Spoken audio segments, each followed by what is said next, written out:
Hello students, तो अब देखते हैं हमारा example number 10। Very important question, दोनों ही पार्ट इसकी बहुत क्या है, इंपॉर्टेंट है। तो हमारा फर्स्ट पार्ट यहाँ पे क्या कह रहा है कि आप इंटीग्रेट करो x+2/2x² +6x+5 को। तो देखो नीचे आपका क्वाड्रेटिक इक्वेशन तो है, ये तो अभी हम जो कर रहे थे वही बात है, लेकिन न्यूमरेटर में आपका एक यहाँ पे लीनियर इक्वेशन भी है।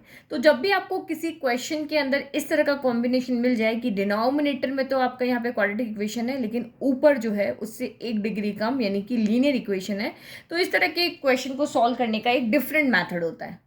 मैथड क्या होता है कि हमें इस क्वेश्चन को एक स्टैंडर्ड फॉर्म में चेंज करना पड़ता है। अब कैसे? तो जो भी न्यूमरेटर है आप उसको लेकर के चलो। तो x+2 हमारा न्यूमरेटर है, तो इसको हम एक इक्वेशन की फॉर्म में लिखते हैं। तो a/d/dx डिफ्रेंशिएट करना है डिनोमिनेटर को, 2x² +6x+5 प्लस आपका यहाँ से b हो गया।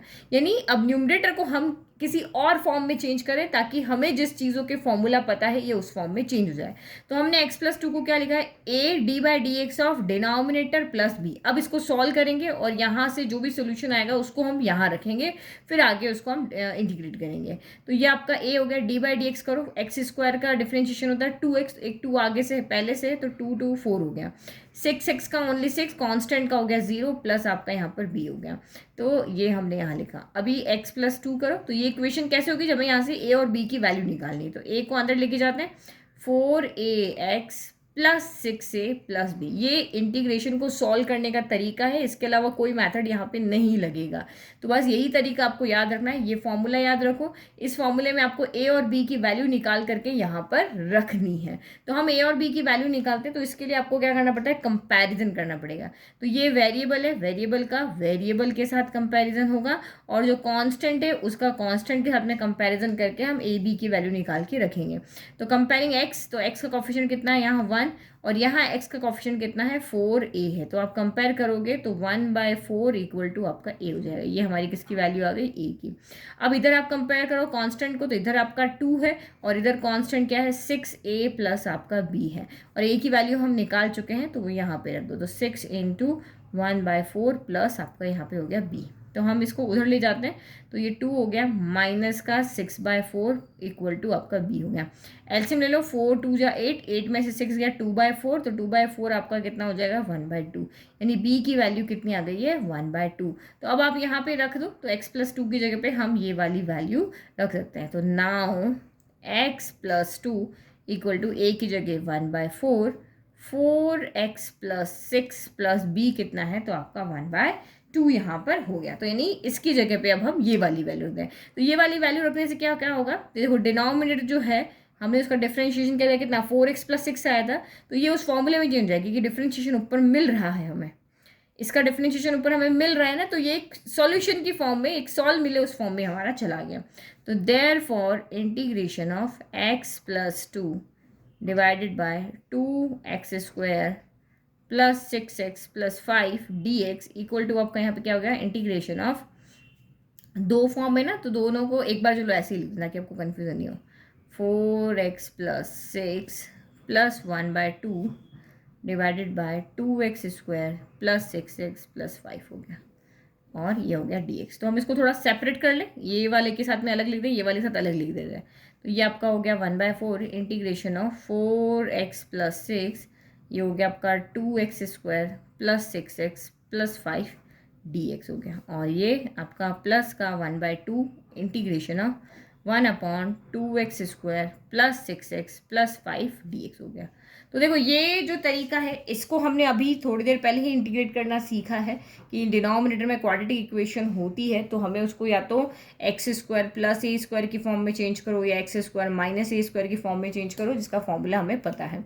और ये वाला, तो यहाँ पे आप देखो कि डिनोमिनेटर का जो डिफ्रेंशिएशन है वो ऊपर मौजूद है, तो हम इसको यहाँ पे क्या मानेंगे, t मान के करेंगे। तो दो चीज़ अलग अलग सॉल्व करनी है, तो इसको हम यहाँ पे I1 ले लेते हैं, इसको हम यहाँ पे I2 ले लेते हैं। तो यहाँ लिख लेते हैं हियर I1 इक्वल टू 1/4 को भी यहीं छोड़ दो, ठीक है, चलो पूरा ही ले लेते हैं। I1 equal to 1/4 integration of 4x + 6 2x² +6x +5। पहले इसको सॉल्व कर लें, फिर हम I2 को लेकर के सॉल्व करेंगे। तो वही देखो डिनोमिनेटर का डिफरेंशिएशन ऊपर है, तो डिनोमिनेटर को हम यहाँ पे टी लेट कर लेते हैं। Let 2x² plus 6x plus 5 equal to आपका टी है। डी बाई डी एक्स करो तो 4x plus 6 dx equal to आपका कितना हो गया, dt हो गया। पुट कर देते हैं इसमें वैल्यू।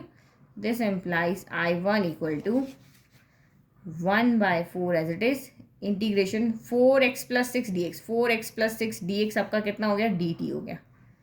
और इसको हमने डिनोमिनेटर को क्या माना है, t, तो ये आपका t हो गया। चलो अब आपको पता है इसका इंटीग्रेशन कितना होता है, ये 1/4 एज इट इज। 1/t का डिफरेंशिएशन क्या होता है, तो log t होता है। तो log t हो गया प्लस आपका यहाँ पे c1 कर देते हैं। ठीक है, अब चाहो 1/4 यहाँ पे भी मल्टीप्लाई हो सकता है, बट कांस्टेंट है तो कांस्टेंट को ज़्यादा यहाँ लिखने की जरूरत नहीं, क्योंकि यहाँ से ये 1/4 बाहर है ना, तो दोनों के साथ है, इसके साथ भी इसके साथ भी, बट इतना लिख लोगे तब भी आपका गलत नहीं होगा। बुक के अंदर इसमें क्या किया हुआ, c1/4 आपका यहाँ पे किया हुआ है।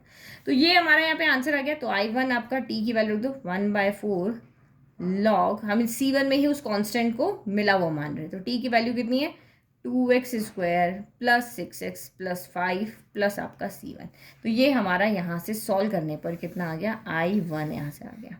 चलो अब यहाँ से हम I2 को सॉल्व कर रहे हैं। तो हियर I2 कितना है, तो I2 है आपका 1/2 integration of 1/2x² plus 6x plus 5 dx।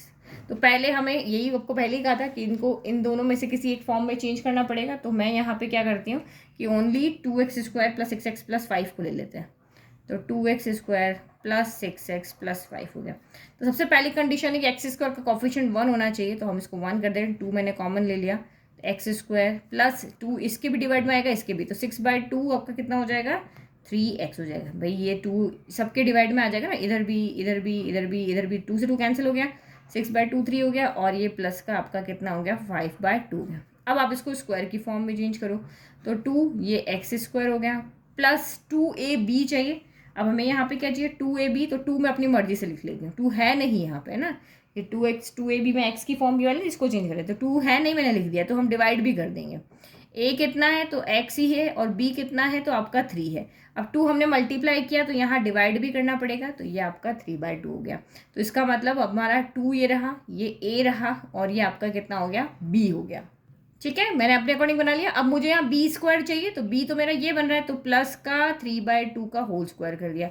Plus किया तो माइनस भी करना पड़ेगा, भाई आप अपनी मर्जी से थोड़ी नहीं कर सकते हो। और ये आपका 5/2 हो गया। बस अब आप इसको सॉल्व कर लो, तो ये 2 हो गया, ये तीनों मिला के a² plus 2ab plus b² यानी a प्लस b का होल स्क्वायर, तो x प्लस 3/2 का होल स्क्वायर यहाँ पे हो गया। अब इसको हम यहाँ पे इन दोनों को सॉल्व कर लेते हैं। तो ये आपका कितना आ रहा है, यहाँ पे 9/4 आ रहा है, और माइनस का, और ये प्लस बाय कितना आ रहा है, 5/2 आ रहा है। तो एलसीएम लोगे तो 4 आएगा, तो ये माइनस का 9, 2 के टेबल में 4 आता है 2 टाइम, तो 5 2 10 हो गया। यानी कितना बचा, 10 में से 9 गया, यानी 1/5 बच गया। तो ये आपका प्लस का 1 बाय यहाँ से कितना बच गया, 5 बच गया। यही बच रहा है ना, नहीं 1/4 बच रहा है।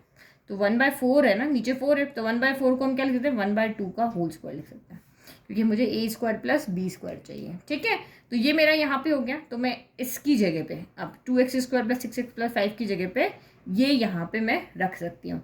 तो ये यहाँ से नाउ I2 इक्वल टू 1/2 मेरे पास पहले से था यहाँ पे, और अब इस इंटीग्रेशन ऑफ दिस ना, तो इसकी जगह पे लिखो आप इंटीग्रेशन ऑफ 2, यहाँ पे आ गया, तो ये वाला 2 है, तो मैं इसको अभी एज इट इज लिख देती हूँ, x प्लस 1/3/2 का होल स्क्वायर प्लस 1/2 का होल स्क्वायर। अच्छा ये 2 तो आपका डिनोमिनेटर में आएगा ना, यस 2 डिनोमिनेटर में आएगा। ओके, तो ये 1/2 और ये 1/2 मिलके ये 1/4 हो गया, और ये इंटीग्रेशन। अब आप चाहो तो x प्लस 3/2 को t मान के भी कर सकते हो, हमारे जो बुक में है वो 3/2 है, आप इसको t मान कर ही करना, डायरेक्ट करोगे तब भी आपका ठीक है। तो मैं आपका यहाँ पे डायरेक्ट कर देती हूँ, तो डायरेक्ट करा, ये 1/4 मेरे पास पहले से है। तो हमारे पास जो फॉर्मूला होता है वो फॉर्मूला क्या होता है, 1/x² प्लस a² का फॉर्मूला होता है 1/a tan inverse x upon है। तो 1/a कितना है आपका 1/2, फिर tan इनवर्स x अपॉन है, तो x की जगह कितना है x प्लस 3/2, और a की जगह कितना है 1/2 प्लस आपका यहाँ c2 वर्ड है। अब इसको हमें सॉल्व करना पड़ेगा। तो ये 1/4 है, ये 1/2 जो ऊपर जाएगा तो 2/1 हो जाएगा। ये आपका यहाँ पर हो गया tan इनवर्स, और एलसीएम ले लोगे तो एलसीएम ले लेंगे 2x प्लस कितना हो जाएगा 3, और डिवाइड बाय आपका 2 है, और ये 1/2 भी ऊपर चला गया तो 2x + 3 और ये 2 से कैंसिल हो जाएगा ना, यस ये देखो ये आपका 2 हो गया, और ये 1/2 2/1 हो जाएगा प्लस C2। तो 2 से ये 4 कैंसिल होगा 2 टाइम, इस 2 से ये 2 कैंसिल हो गया, यानी फाइनल आंसर क्या बचा 1/2 tan इनवर्स 2x + 3 प्लस आपका C2 बच गया। तो ये हमने I1 को भी इंटीग्रेट कर दिया, हमने I2 को भी इंटीग्रेट कर दिया। अब दोनों को बस आप प्लस की फॉर्म में यहाँ पे लिख दो, ये देखो ये I1 कर दिया, ये I2 कर दिया, 1/4 1/2 साथ में हमने ले दिया, तो इसका इंटीग्रेशन कितना हो जाएगा, इन दोनों का सम। तो यहाँ लिख लेते हैं, तो now integration of x + 2 upon 2x² + 6x + 5 dx equal to, पहला लिख लो I1 + I2 होगा। तो ये यहाँ पे लिखते I1 कितना है 1/4 log 2x² + 6x + 5, और C1 + C2 हम कैपिटल C लिख लेते हैं 1/2, इसको इधर कर लेते हैं, ठीक है 1/2 tan inverse 2x + 3 plus C1 + C2। तो C1 + C2 को, जैसे ये 2 आ गया ये 5 आ गया, तो 2 + 5 को हम सॉल्व कर सकते हैं, तो इसकी जगह हम एक ही कैपिटल C लिख लेते हैं। तो ये आपका फाइनल आंसर होगा। तो बहुत इंपॉर्टेंट क्वेश्चन है, क्योंकि इसमें हम बहुत सारी चीज़ें कर रहे हैं यहाँ पे, है ना। तो ये भी हो गया और ये भी हो गया। अब इसका सेकंड पार्ट हम दूसरे वीडियो में सॉल्व कर दें, क्योंकि एक वीडियो में एक ही समझ है। तो जब भी आपके दिमाग में बस इस क्वेश्चन को करके, ये नहीं कि मुझे इसके जैसे 10 क्वेश्चन करने हैं, प्रैक्टिस करनी है, नहीं। एक क्वेश्चन आपने वीडियो में देख लिया, अब दूसरा क्वेश्चन आप कैसे करोगे कि आप दिमाग में एक पैटर्न फिट कर लोगे कि अगर ऊपर लीनियर इक्वेशन और नीचे क्वाड्रेटिक इक्वेशन यहाँ पर आती है, तो मुझे उसको न्यूमरेटर जो है उसको ax + b, a d/dx + b की a d/dx denominator plus b की फॉर्म में लिखना है, a b की वैल्यू निकाल करके पुट करना है। यहाँ पे हमेशा आपको 2 ही इक्वेशन मिलेगी, और उनको जो मुझे मैथड आता है उससे उनको सॉल्व करना है। तो अब मुझे इस तरह से 10 क्वेश्चन प्रैक्टिस करने की जरूरत नहीं है, एक क्वेश्चन मैंने कर लिया, बस इनफ है। अब आप देखो, एक रैंडम क्वेश्चन उठा लो, देखो आप सॉल्व कर पा रहे हो या नहीं कर पा रहे हो। तो प्लीज़ चैनल को लाइक शेयर सब्सक्राइब करना ना भूलें। Thank you.